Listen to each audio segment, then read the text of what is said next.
Nós estamos aqui mais uma vez nessa live. Vamos retomar um pouco, resumir e complementar aquilo que nós vimos sobre uma introdução à Bíblia, como ler a Bíblia, como interpretar a Bíblia. E alguns termos que talvez tenham ouvido e ouçam ou leiam alguma coisa e a gente fica às vezes na dúvida sobre qual seu verdadeiro significado. Cânon é a relação dos livros considerados palavra de Deus. O cânon da Escritura Sagrada é aquilo que foi aceito como Bíblia pela Igreja Católica. É interessante, vamos apenas um exemplo. Havia no Antigo Testamento, época do Antigo Testamento, ou início até do Novo Testamento, duas correntes no judaísmo. Os judeus da Palestina só aceitavam como Bíblia os livros escritos em hebraico ou aramaico. E os cristãos, especialmente lá do Egito, de Alexandria, no Egito, que havia mais judeus lá do que na Palestina toda, não é? Os judeus do Egito e Alexandria aceitavam também os livros escritos em grego. Aí deu a diferença no cânon dos judeus da Palestina e dos judeus de Alexandria. O cânon quer dizer a relação dos livros. Para os livros escritos em grego, Macabeus, o livro eclesiástico, que foi escrito em hebraico, mas perdeu-se esse texto hebraico e o que entrou para o cânon foi a tradução que o neto do autor do primeiro eclesiástico em hebraico, o neto dele que traduziu para o grego. Faz parte do cânon dos judeus da Palestina, não é? E assim outros livros. Agora, esse cânon diferente veio fazer a divisão entre católicos e evangélicos.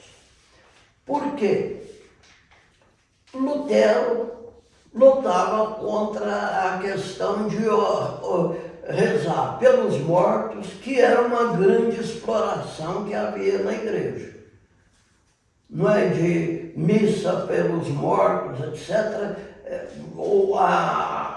Um incentivo muito grande para o pessoal marcar missa pelos mortos, e pagando uma espórtula.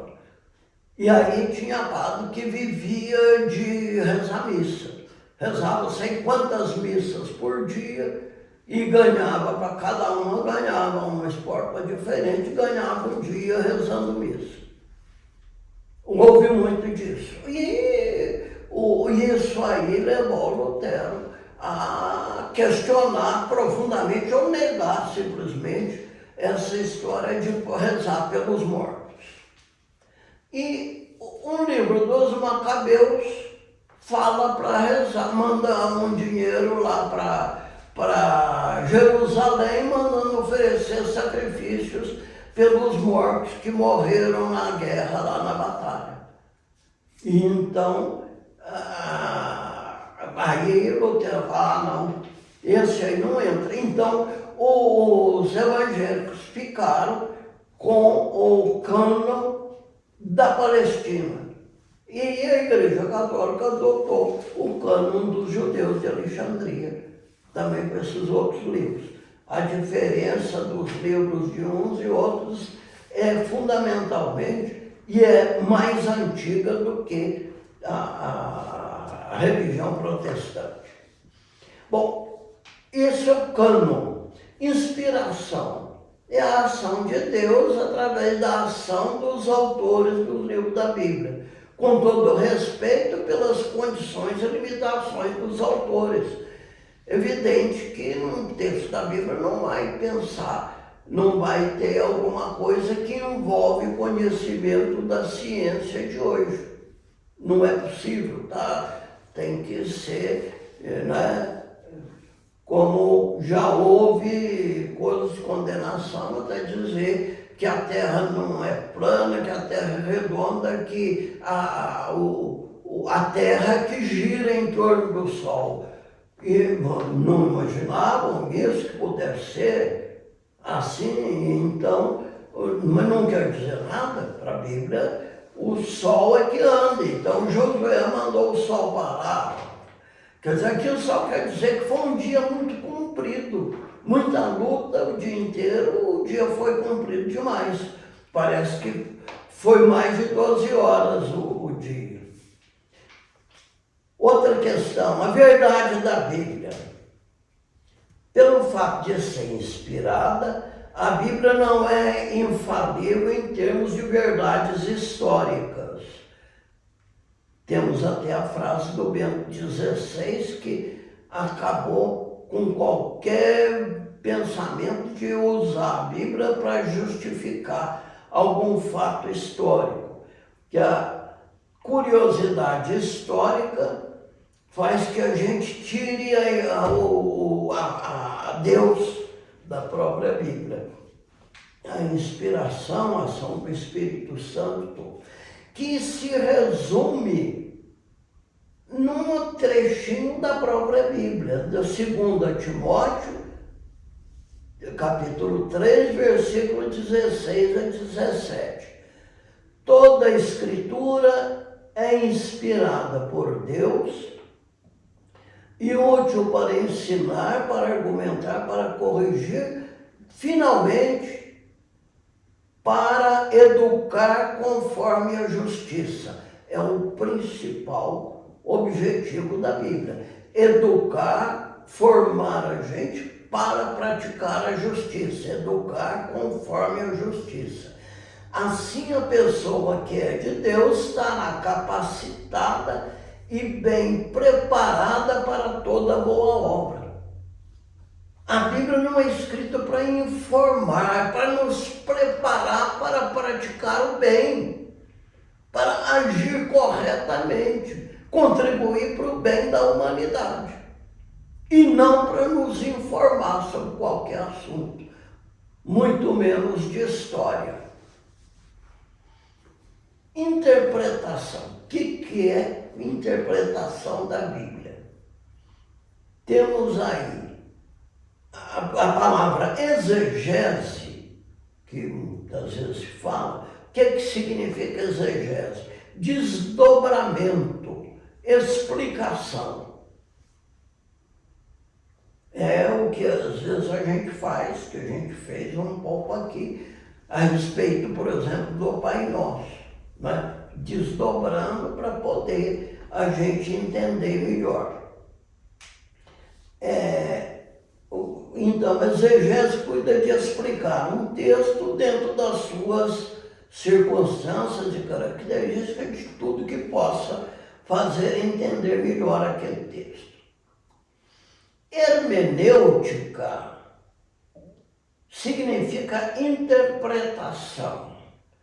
Quer dizer, é ir para dentro de um texto e trazê-lo para a realidade de hoje. A hermenêutica está muito mais orientada para iluminar a realidade de hoje. Uma pequena diferença de exegese e hermenêutica. Exegese é aprofundar o próprio texto. Agora, a hermenêutica já está preocupada em iluminar a realidade de hoje, não é? Para isso, ela procura entender o texto no seu contexto, principalmente histórico, para que ele possa servir para a realidade de hoje.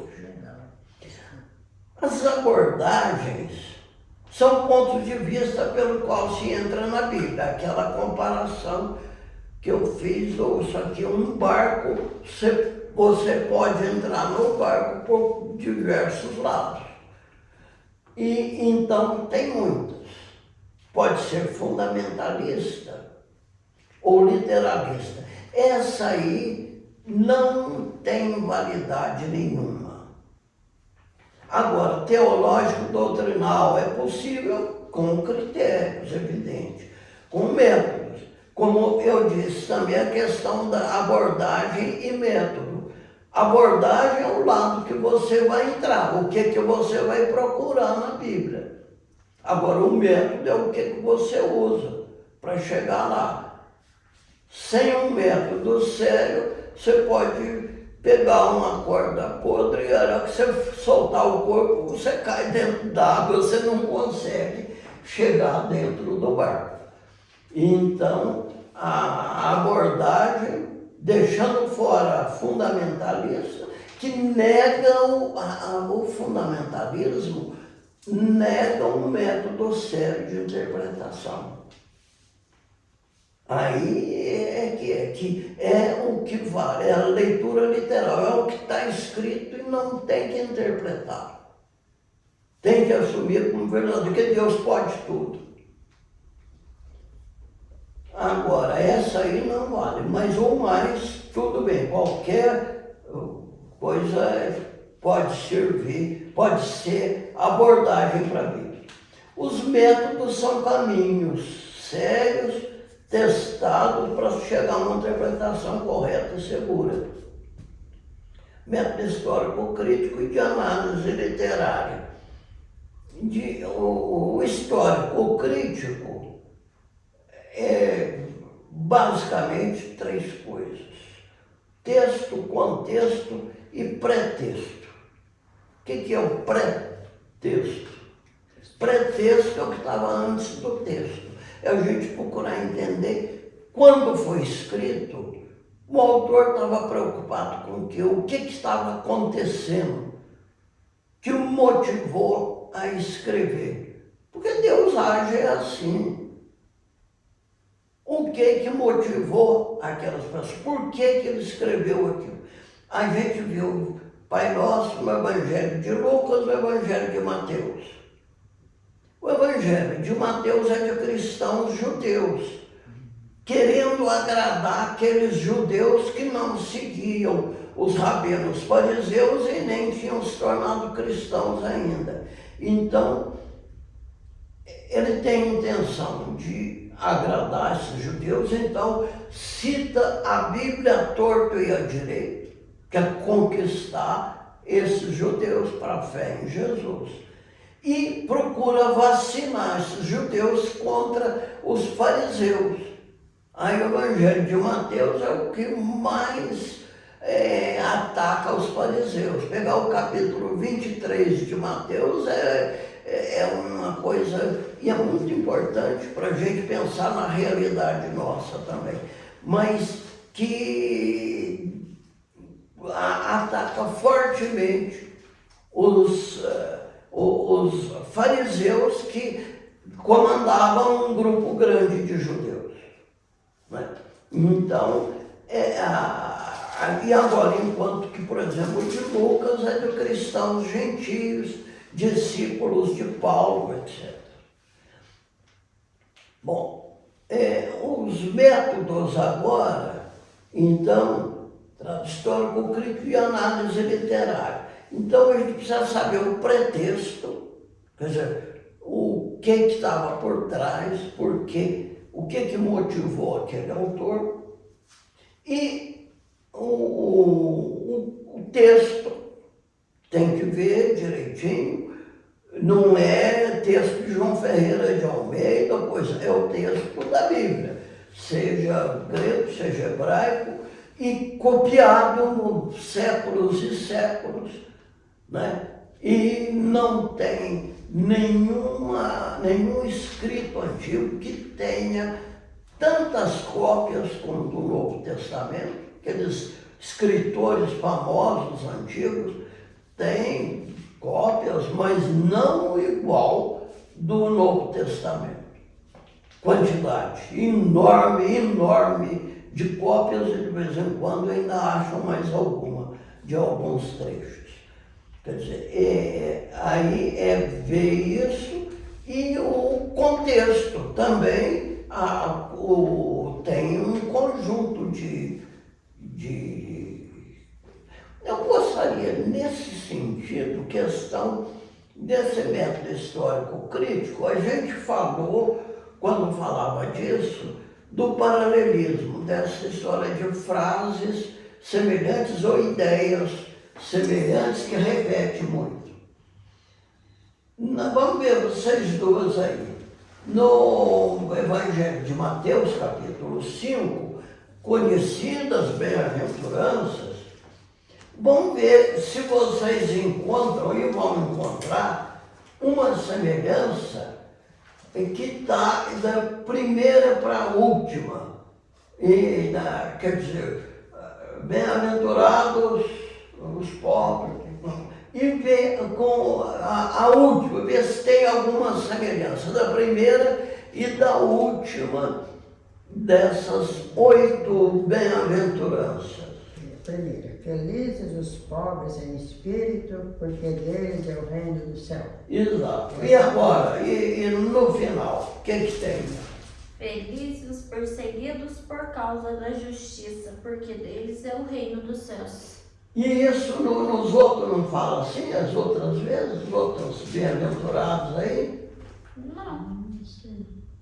Porque felizes os pobres em espírito, felizes os que choram, porque serão consolados. Serão consolados. Felizes os mansos, porque herdarão a terra. Herdarão a terra, serão donos da terra. Felizes os que têm fome e sede de justiça, porque serão saciados. Serão saciados. Felizes os misericordiosos, que encontrarão misericórdia. Felizes os puros de coração, porque verão a Deus. Verão a Deus.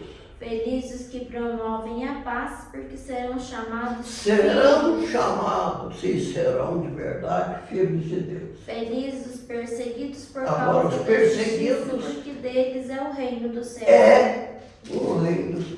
E os pobres? Felizes vocês. Não, os primeiros lá, a primeira. Felizes os pobres no espírito, porque deles é o reino dos céus. Pobres, deles é o reino dos céus. No começo e no fim, está dizendo que aquilo ali é um conjunto. Essa história de repetir. Deles é o reino dos céus agora. Então, a realização do reinado de Deus, que não é céus, aí está no lugar de Deus, depende do pobre e do perseguido. O pobre e o perseguido é que realiza agora, hoje, o reinado de Deus. O 11 e o 12 continua, né? Como? O 11 e o 12. Felizes vocês... Não, aí depois aplica para os discípulos. Para os discípulos. E a primeira... Aquele é para todos os cristãos. Exatamente. Pelo fato de repetir a mesma ideia no começo e no fim, falou, é como se a gente fizesse agora um outro capítulo. Um outro capítulo. Agora é para os que são os apóstolos que vão trabalhar. Aí entra aquilo para os discípulos. Mas então, aí o método histórico crítico usa todos esses recursos para a gente entender o texto, né? Para entender melhor. O de análise literária que está ligado, o histórico crítico, então, é o contexto, o texto, o pré-texto, o texto e o contexto que está dentro de um conjunto. Por exemplo, esse que nós lemos faz parte o início de um grande bloco dos 5 sermões que tem no Evangelho de Mateus. Então, a gente tem que entender o Evangelho de Mateus, aqueles 5 sermões que seria o Pentateuco cristão. São esse que começa aí no capítulo 5 vai até o capítulo 7.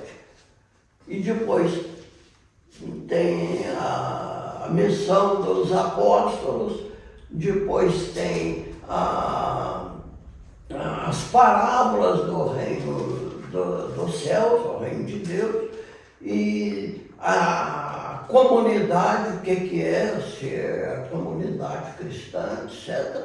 E depois o discurso escatológico, a destruição de Jerusalém e o fim de cada um, etc. Então, esses 5 discursos é o eixo, digamos assim, é o que organiza todo o Evangelho, né? O Evangelho de Mateus. Então, a gente tem que ter noção disso também, é o contexto. E às vezes o contexto próximo também se torna importante. E o método de análise literária é o que faz isso. E essa questão do paralelismo é muito comum, precisa ser mais trabalhada. Eu acho que ajuda muito a entender as coisas, como também nós vimos um pouco. Ainda temos algum tempo, tá? Nós vamos, então, dar uma olhada geral no Primeiro Testamento. Hoje, a gente não fala mais em Antigo Testamento, ou muito menos Velho Testamento. É o Primeiro Testamento. Começa aí, creio que a maioria dos ouvintes, daqueles que nos acompanham, tem a noção disso, começa com 2 histórias da criação. 2 histórias da criação. Uma organizada em forma de um poema. E então o poema tem uma beleza especial, não é? Vem os 7 dias da criação. Isso é muito claro a origem sacerdotal. Isso foi redigido na época que os sacerdotes, que eram grande parte da elite de Judá, tinham sido levados para o exílio da Babilônia e voltavam agora, né? E tinham voltado e aí estavam reorganizando a religião judaica. E essa história é muito clara, porque os 7 dias para incentivar a observância do sábado. O sábado, o próprio Deus descansou no sábado. Aí criou realmente um valor muito grande para o descanso semanal. Não é? E a cobrança do descanso semanal também tem razão na vida daqueles que tinham voltado do exílio.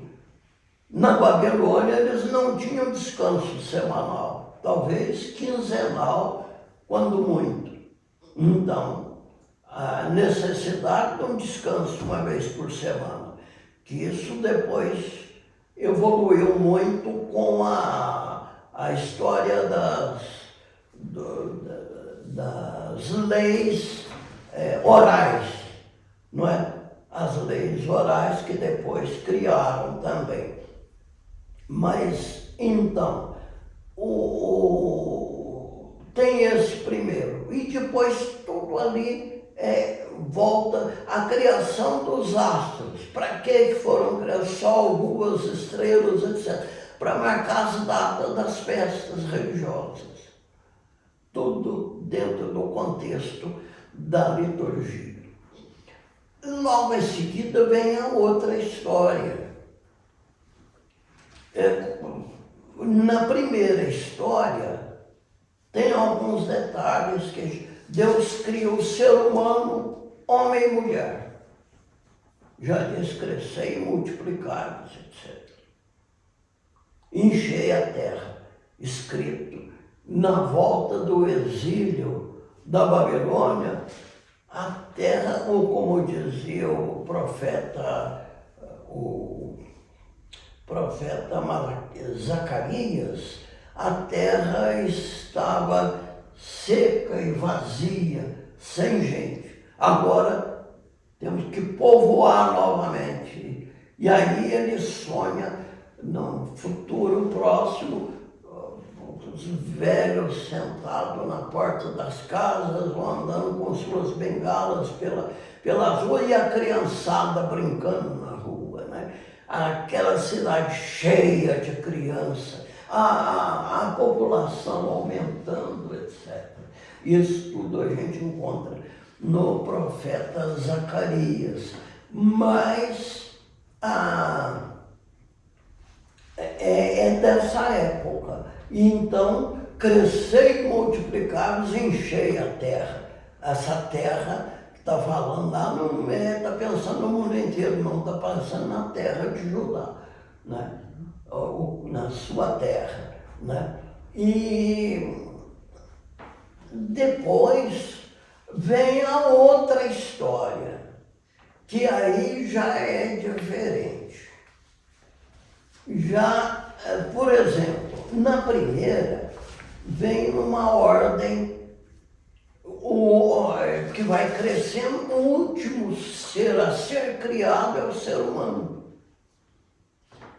Começa com a luz, depois separação de luz e das trevas, separação do chão seco e do mar, das águas, e a água de cima do firmamento, que eles imaginavam que em cima do céu, esse azul que a gente vê, que é o infinito, não é que fica azul, não é? Mas eles achavam que tinha uma coberta aí azul em cima da terra, onde estavam penduradas as estrelas, os astros, e em cima disso era tudo água.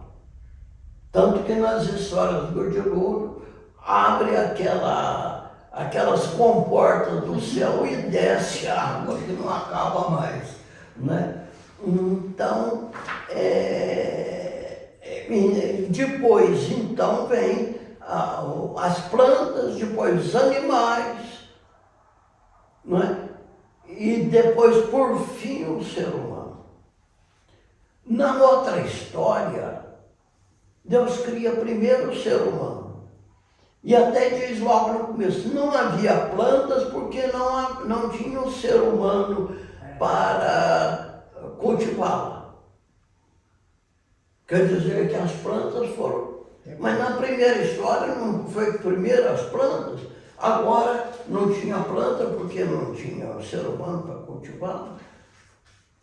Os animais, aí foram criados para fazer companhia para o ser humano. Na primeira história não foram criados antes.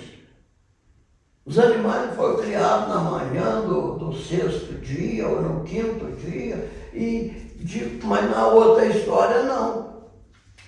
É porque o homem estava sozinho, o ser humano estava sozinho, e o ser humano, depois os judeus interpretaram que esse ser humano primitivo, esse Adão primitivo, tinha 50 côvados de altura. Um côvado é isso aqui, é o braço do cotovelo até a ponta, ou com a mão aberta ou com a mão fechada, mas dá mais ou menos meio metro. 100 côvados de altura, dá uns 50 metros mais ou menos de altura. E era andrógeno, homem e mulher ao mesmo tempo. Agora, o homem é feito de uma pelota de barro, nessa segunda história. Na primeira, Deus já criou o homem e a mulher, a sua imagem e semelhança. Quer dizer, cada um no seu contexto, não é? E essas duas histórias, esta segunda que depois vem a história do paraíso e do pecado,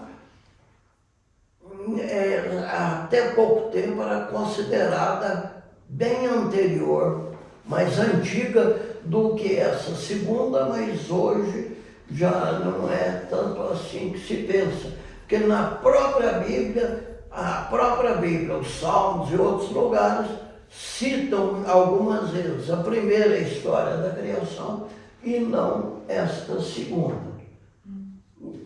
E aí que a gente saiba pelo menos ter noção disso para poder interpretar a maneira que a gente for capaz. Podemos encerrar esta live e proximamente vamos falar um pouco mais do restante do Primeiro Testamento. E até uma próxima.